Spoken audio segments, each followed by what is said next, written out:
Ang diet mode na ulam ko na walang gisa-gisa. Nagluto po ako ng style na pinakbet. Okay? At konting sabaw lang to. Ninagyan ko siya ng kalabasa, ampalaya, eggplant, okra, sitaw, at ng spinach. At linagyan ko lang ko ito ng bawang, sibuyas, kamatis. Konting asin lang. At kamatis.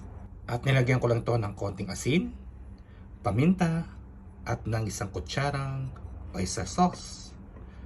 So, at ang aking pinagsawag ko dito ay chicken breast. Ayan guys, so ang sabaw niya, oh, wow. At small amount ng brown rice. At syempre meron pa rin akong prutas kung anong gusto kong kainin dyan. At syempre kakain pa rin ako ng isang pepino.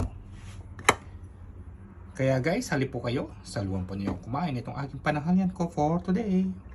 Thank you for watching. Bye.